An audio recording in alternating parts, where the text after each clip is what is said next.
অবশেষে পদত্যাগের ঘোষণা দিলেন ব্রিটিশ প্রধানমন্ত্রী।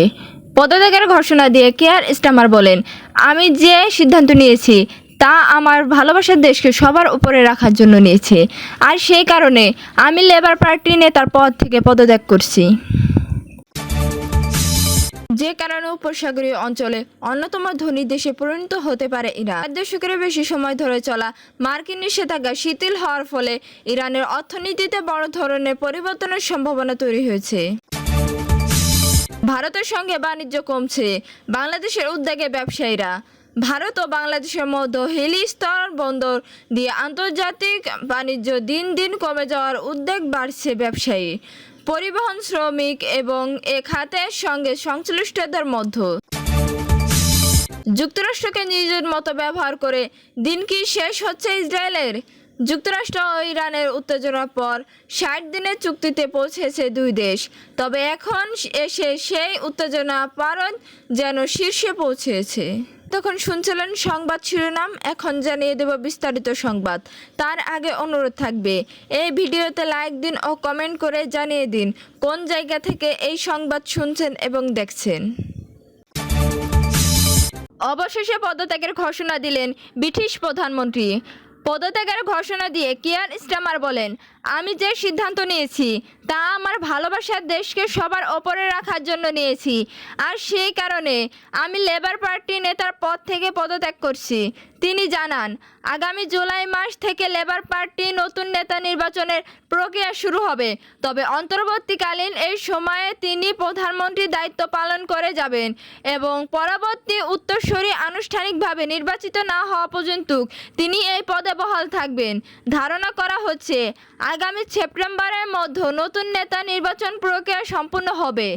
স্টারমার বলেন, জুলাই মাসের মধ্যে বামপন্থী দলটি নতুন নেতা খোঁজার প্রক্রিয়া শুরু হবে এবং গ্রীষ্মকালীন ছুটির পর সেপ্টেম্বরে পার্লামেন্ট অধিবেশনে বসার আগে নতুন নেতা চূড়ান্ত করা হবে।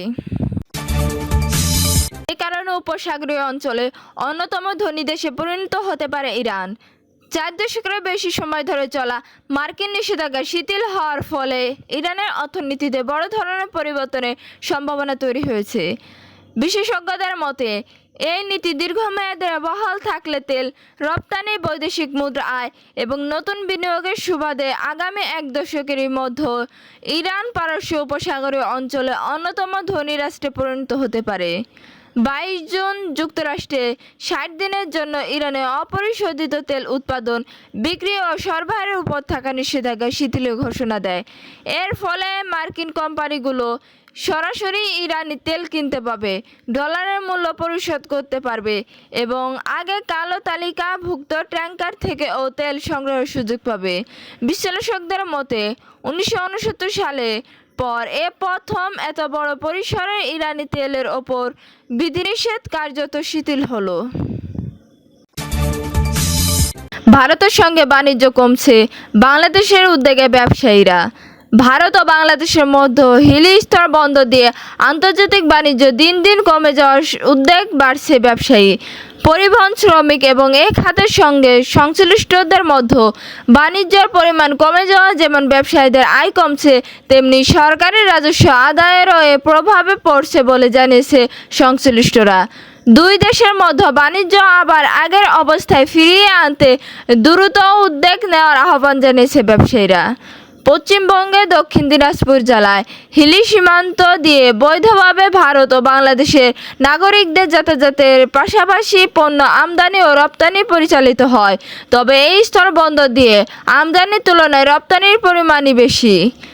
বাণিজ্যের সঙ্গে যুক্ত ব্যক্তিদের দাবি, কয়েক বছর আগে প্রতিদিন এই সীমান্ত দিয়ে বাংলাদেশে গড়ে 250 থেকে 300 পণ্যবাহী ট্রাক প্রবেশ করত, কিন্তু গত 2 বছরে সেই সংখ্যা ধারাবাহিকভাবে ক্রমে বর্তমানে দৈনিক মাত্র 15 থেকে 20টি ট্রাক নেমে এসেছে।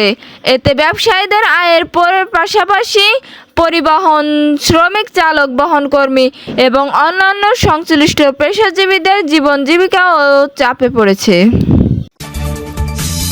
যুক্তরাষ্ট্রকে নিজের মতো ব্যবহার করায় দিন কি শেষ হচ্ছে ইসরায়েলের? যুক্তরাষ্ট্র ও ইরানের উত্তেজনার পর ৬০ দিনের চুক্তিতে পৌঁছেছে দুই দেশ।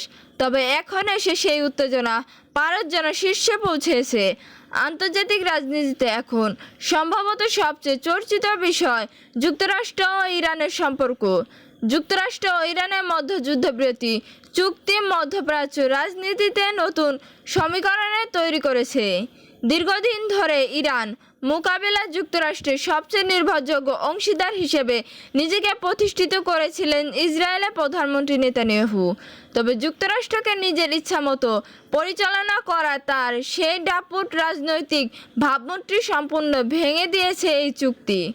বিশ্লেষকদের মতে মার্কিন ইরান শান্তি চুক্তির ফলে সবচেয়ে বড় রাজনৈতিক বিপর্যয়ে মুখে পড়েছিলেন নেতানিয়াহুর বিশ্বাস ছিল তিনি যুক্তরাষ্ট্রের ওপর কার্যকর প্রভাব খাটিয়ে ইসরায়েলের স্বার্থ রক্ষা করতে পারবেন।